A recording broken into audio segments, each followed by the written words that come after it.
Okay, so at the beginning of the movie, ELIO takes it upon himself to represent all of Earthkind. And if you had to represent Earth and pitch Earth to aliens, how would you represent us to them? I'd say right now we are a dumpster fire. Don't come here anytime soon. But if you are going to come anywhere, come to London because we have great food. So that's the best advice I can give. That's the most responsible advice I could give. The world, I think, is worlding at the moment. The world is in an absolute shambles, and as somebody who has often prayed to be abducted by aliens because of what's going on, I think there is no better time for this amazing movie, ELIO, to be coming out. And Jameela, you play Ambassador Questa, who is leader of the planet Gom from the Communiverse. And I wanted to ask, in terms of voice acting, how do you find this differentiates from live action acting, and is there one that you prefer? In a few ways. First of all, you're so much less inhibited because you're so unaware of the way you look. You know, there's so much hair and makeup and prep and so many cameras on you that it's hard not to feel self-conscious when you're doing live action.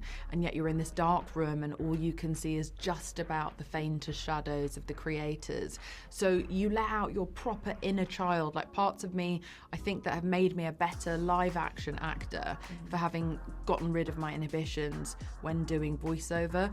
But also, I find that animation contains better characters for women because it seems to be easier for Hollywood to imagine multitudes when it's an extraterrestrial or a volcano or a San Andreas fault line or Godzilla or a very big, I don't know, like King Kong, Bigfoot, like all have better arcs than most female roles. And so I love doing animation because I get to exist in multitudes, and Ambassador Questa is this like strong, dignified leader, but she's also very soft and gentle when she needs to be, and she's also cheeky and curious and nosy, and so she's all of these different multitudes, and I love playing that, and I would love if Hollywood would take more cues from the world of animation and make roles more interesting for women, and I would love if Hollywood would take more cues from the world of animation and make roles more interesting for women, especially women my age.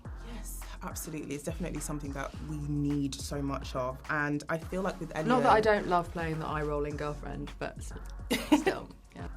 We know, we love range. And ELIO is about what it means to feel different and still be worthy of being seen and heard. And so as someone who is so outspoken about embracing differences, is that something that attracted you to the role?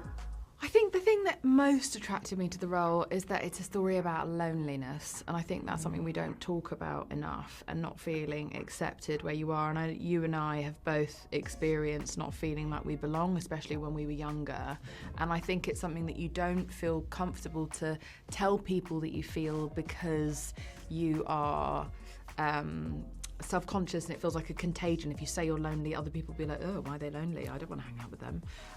It's the no one wants to eat at an empty restaurant kind of theory. And so this is all about a little boy going elsewhere and being able to find his crowd, and I feel as though I was able to do that. At school just feels like it's your whole universe, and I think what I love about ELIO is that it reminds you that outside of those four walls of your school or your house even, you find your people, you find your crew. I found my friends at 19 and they're still my friends today.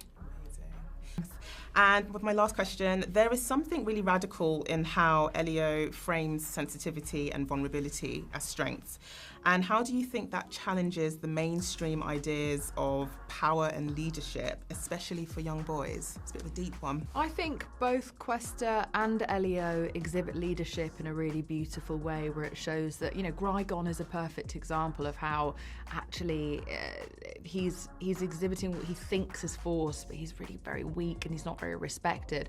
And actually one of the easiest and greatest ways to be respected is actually by being so calm and confident in yourself that you're softly spoken, that it's that expression, right? You're supposed to be You're supposed to be soft and strong, not hard and weak. And I really stand by that. And all the people I know who I look up to and I would look to in like a zombie apocalypse, they are all people who are sensitive and in touch with their feelings, because it represents an emotional intelligence.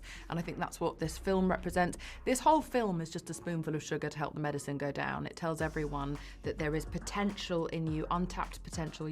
You are so much more capable than you realise you are of so many things. You have so much capacity within you, and also you don't need to be a celebrity or a politician or someone with loads of followers online to be able to make a difference in this world. And I think young people feel really powerless almost by design, and so I think that this film reminds young people that they have that power within, and we need them to feel hopeful right now more than ever because of everything that's happening in the world.